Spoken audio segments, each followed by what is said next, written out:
امن کا شہزادہ شہزادہ prince of peace prince of peace prince of peace prince of peace. Welcome back. Break کے بعد ہم آپ کو خوش آمدید کہتے ہیں۔ آپ دیکھ رہے ہیں پرنس آف پیس۔ آج کا جو ٹاپک ہے جس موضوع پر ہم گفتگو کر رہے ہیں اور خدام سے ہم سیکھ رہے ہیں وہ ہے روح القدس کے پھل۔ خدا کی شکر گزاری ہو کہ بریک پر جانے سے پہلے تینوں خدام نے بہت اچھے طریقے سے وضاحت کی اور خدا کا شکر کرتے ہیں۔ ابھی میں چاہتا ہوں کہ پیارے بھائی ساجد سے مزید ہم اس حوالے سے جانیں۔ جی بردر، آپ مزید کیا کہیں گے روح کے پھلوں کے بارے میں؟ جی پادری صاحب، میں اپنی بات کو آگے جاری کرتے ہوئے یہ کہوں گا کہ پھل کے تعلق سے کہ پھل کی جو نوعیت ہے، اس کی جو خاصیت خصلت ہے، یہ کسی بھی درخت کی جیسے بات کی گئی پہچان ہے۔ جی جی جی۔ اور کسی بھی درخت کے بیج سے آغاز سے لے کے اختتامیہ جو اینڈ ہے، مراج ہے، جو بالکل عروج ہے درخت کا، وہ پھل ہے۔ بالکل ٹھیک ہے۔ تو اسی طرح مسیحی زندگی میں، ایماندار کی زندگی میں پھل یہ ایک اس کا یعنی کہ عروج ہے دنیا میں، حتمی شہادت جیسے ہم شہادت ہے حتمی، یعنی کہ اس کا نقطہ عروج ہے کہ اس کو یہ کہہ لیں کہ خدا کی جو خدا داد صلاحیتیں ہیں، جو خدا کی محبت کا پورا اظہار ہے زمین پر انسان کی محدود زندگی میں، وہ روح کے پھل ہیں۔ اور اس کے ساتھ پھل کے تعلق سے اگر بات کریں تو پھل کا پروسیجر جو ہوتا ہے یہ آسان نہیں ہوتا ہے، اس کے لیے بہت محنت درکار ہے، اس کے لیے بہت مشقیں کرنا پڑتی ہے، اس کی دیکھ بھال کرنا پڑتی ہے، پھر جا کے کسی درخت کو پھل لگتا ہے۔ بالکل۔ تو اگر ایماندار ایک نئے سرے سے پیدا شدہ ایماندار ہے یا کوئی خدمت میں ہے، تو اگر اس کی زندگی میں پھل نہیں ابھی نظر آ رہا یا خدمت کا پھل نہیں مل رہا، ریوارڈ نہیں مل رہا، تو میں یہ پیغام دینا چاہتا ہوں اپنے سامعین کو کہ اتنی جلدی کرنے کی ضرورت نہیں ہے۔ پھل ایک اپنے وقت پر لگتا ہے نا، تو اس کا پروسیجر پورا ہونے دیں، اور خدا وقت پر سرفراز کرتا ہے۔ پطرس کے خط میں یہ لکھا ہوا ہے۔ اور پھل کے تعلق سے یوحنا کی انجیل 15واں باب، یہ ہمیں ایک مکمل شہادت بھی ہے اور ایک سبق بھی ہے کہ انگور کا حقیقی درخت میں ہوں اور میرا باپ باغبان ہے۔ یسوع مسیح کا کلام ہے یہ۔ اور جو ڈالی مجھ میں ہے پھل نہیں لاتی، اسے وہ کاٹ ڈالتا ہے۔ بہت سارے ایسے مسیحی ہیں جو بے پھل زندگی گزار کے بھی بہت اونچی آواز میں نعرے لگا رہے ہیں کہ ہم مسیحی ہیں، ہم لیڈر ہیں، ہم پاسبان ہیں۔ تو پھلوں کے بغیر زندگی وہ مردہ ہے، بے معنی ہے۔ یسوع نے خود کہا ہے اب تم اس کلام کے سبب سے جو میں نے تم سے کیا پاک ہو۔ خدا یسوع مسیح نے ان کی پاکیزگی کا اعلان کیا اور ان کو حقیقی ایک رستہ بتایا ہے کہ تمہاری زندگی پرومیننٹ کیسے ہوگی مسیح میں یا خدا میں۔ تو اسی طرح آگے جب ہم اس پورے باب کو پڑھیں تو میں یہ بیان کرنا چاہتا ہوں کہ روح کے پھل ہماری زندگی میں اثر کیا رکھتے ہیں۔ نمبر 1، اگر روح کے پھل ہیں تو دعاؤں کے سنے جانے کی سند ہے آپ کے پاس۔ واو گریٹ۔ اور اس کو میں واضح کرنا چاہتا ہوں آیت نمبر 16 سے یوحنا کی انجیل، تم نے مجھے نہیں چنا بلکہ میں نے تمہیں چن لیا اور تم کو مقرر کیا کہ جا کر پھل لاؤ اور تمہارا پھل قائم رہے۔ جی جی جی جی۔ بہت سارے لوگ پھل لے آتے ہیں لیکن پھل قائم نہیں رہتا۔ جا کے پھل لاؤ اور قائم رہے، تاکہ میرے نام سے جو کچھ باپ سے مانگو وہ تم کو دے۔ بہت سارے خدا، بہت سارے مسیحی لوگ اس بات پر زور دیتے ہیں کہ یسوع کے نام سے جو کچھ مانگے وہ دیتا ہے، لیکن وہ پچھلی چند ایک لفظوں کو بھول جاتے ہیں کہ پہلے پھل لانا ہے اور پھل قائم رکھنا ہے، پھر جا کے دعا پھر وہ ہماری دعا سنے گا، پھر دعا سنے گا۔ ایسے ہی خدا ہر ایک کسی کی دعا نہیں سن لیتا۔ بہت اچھا، بہت اچھا۔ اور دوسری مثال میں دینا چاہتا ہوں پیدائش کی کتاب میں سے، مقدس یوسف کی ہے۔ جب مقدس یعقوب اپنے بچوں کو برکت دے رہے ہیں تو بڑی عالی شان ایک برکت ملی ہے یوسف کو۔ پیدائش کی کتاب اس کا 49واں باب اور اس کی 22ویں آیت سے پڑھنا چاہوں گا۔ یوسف ایک پھلدار پودا ہے، بالکل بالکل، ایسا پھلدار پودا جو پانی کے چشموں کے پاس لگایا ہوا ہو اور اس کی شاخیں دیوار پر پھیل گئی ہوں۔ جی جی جی۔ تیر اندازوں نے اسے بہت چھیڑا اور مارا اور ستایا۔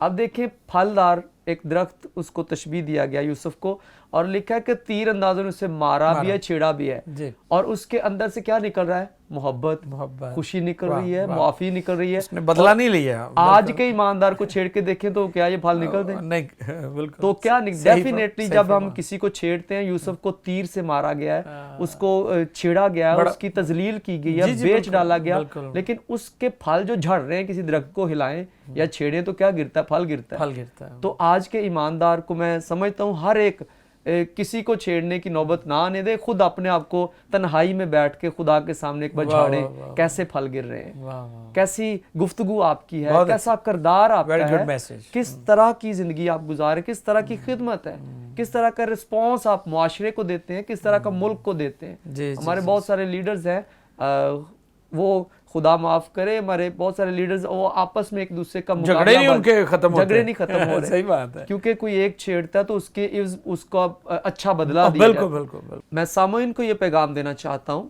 کہ اگر آج کا ایماندار, کاش اس کو حالات چھیڑے, اس کو دنیا چھیڑے, اس کو گھر والے ہی اپنے ہی اس کو تنگ کریں, تو کاش ہماری زندگی سے روح القدس کے پھل, محبت نکلے, خوشی نکلے, تحمل, حلم, پرہیزگاری نکلے, تاکہ یسوع مسیح کا ایک پورا جلالی چہرہ دنیا کے سامنے نظر آنا چاہیے. بہت اچھے. اور ہم دیکھیں کہ یوسف کی زندگی کیسی کٹھن تھی, مشکلات میں تھی, لیکن پھر بھی مقدس یوسف, خدا نے اس کو سرفراز کیا, لیکن اس کے پھل قائم رہے ہیں, اس کی ترقی میں, اس کی سرفرازی میں.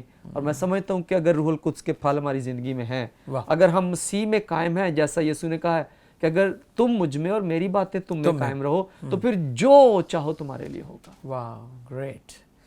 اچھی بات کی آپ نے ساجد صاحب. آپ فرما رہے تھے کہ کئی لوگ کہتے ہیں کہ جو کچھ ہم مانگتے ہیں خدا ہمیں دیتا ہے, لیکن جو پچھلی آیات ہمیں بتاتی ہیں کہ سب سے پہلے اس کے کلام کو اپنی زندگی میں لینا ہے, پھر اس کی مرضی کو پورا کر کے اس کے لیے پھل لانا ہے, اور پھر ہم اس سے جب کچھ مانگیں گے تو وہ ہماری سنے گا اور ہماری دعاؤں کا جواب دے گا. بہت شکریہ برادر.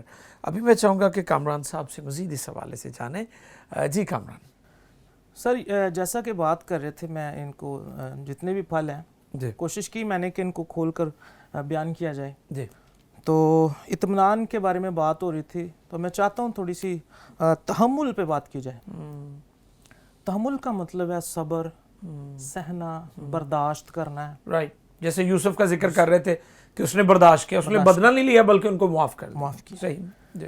کرسچینٹی کے اندر یہ جو پھل ہیں, ہم ان کو کرسچن ایٹیٹیوڈ کا بھی نام دیتے ہیں. یہ کرسچن ایٹیٹیوڈ ہے, کردار ہے. رائٹ. اگر تحمل کی بات کریں تو جب ہم مقدس ایوب کو دیکھتے ہیں, ایک دن کے اندر اس پر کتنا دکھ اس نے برداشت کیے, ایک دن کے اندر اس کا کتنا نقصان ہوا, اور وہ ایک بات کہتا ہے, کاش میرا غم تولا جاتا. لیکن میں کہنا کیا چاہتا ہوں, اس کے اندر سے کس چیز نے اس کو بیان کیا کہ یہ خدا کا بندہ ہے, اس کے پھل کی وجہ سے, اور وہ پھل اس کے اندر موجود ہے, صبر کا پھل اس کے اندر موجود ہے, اور اس کا کردار وہاں پر کیا ہے, اس کا کرائٹیریا کیا ہے, اس نے اپنے آپ کو شو کیا ہے. اس نے کیا کہا, اس نے کہا تو نے دیا, تو نے لیا, تیرا نام. اس کے اندر ایک بھید ہے, وہ سمجھ گیا جو کچھ بھی میرے پاس ہے میں اس کا مالک نہیں ہوں, میں اس کا مختار ہوں. بالکل صحیح. میں اس کا مختار ضرور ہوں, لیکن میں اس کا مالک نہیں ہوں. اسی نے دیا, اسی نے لیا ہے, اور اسی کا نام. تو یہ ایک پھل ہے. میں سمجھتا ہوں آج خدا ہم شفا پہ تو بڑی بات چیت کرتے ہیں اور دوسرے ٹاپکس ہیں, لیکن یہ جو صبر ہے, تحمل ہے, ان کو عملاً اس پہ کچھ کام کرنے کی, یا کچھ ایسی مشقیں یا کچھ ایسا ورکشاپ کرنے کی ضرورت ہے. بہت اچھے. کہ کچھ کے پھلوں پر بات کی جائے. بالکل صحیح بات. یہ صرف پریچنگ تک ہی محدود نہ رہے, اس کو عملاً اپنی زندگی میں سے گزاریں. تو یہ بڑی اچھی مثال ملتی ہے, کرسچن ایٹیٹیوڈ ہے. اور جیسا کہ بات کر رہے تھے پادری صاحب, پھلوں کا جو سورس ہے وہ خدا باپ ہے. اب دیکھتے ہیں کہ پھل کا جو تعلق ہوتا ہے وہ شاخ کے ساتھ ہوتا ہے, اور یسوع مسیح کو پرانے عہد نامے کے اندر یسایا کی کتاب میں شاخ کہا گیا ہے. شاخ کی ہم چند ایک خوبیاں دیکھیں گے. جو شاخ ہوتی ہے, خاص طور پر میں بات کروں گا جو کیکر کا درخت ہوتا ہے, جو ہیکل کے اندر لگایا گیا, کیکر کے آپ پتوں کو لے لیں, یہ حکمت کہتی ہے, کیکر کے پتوں کو لے لیں, وہ شفا کے لیے کام آتے ہیں.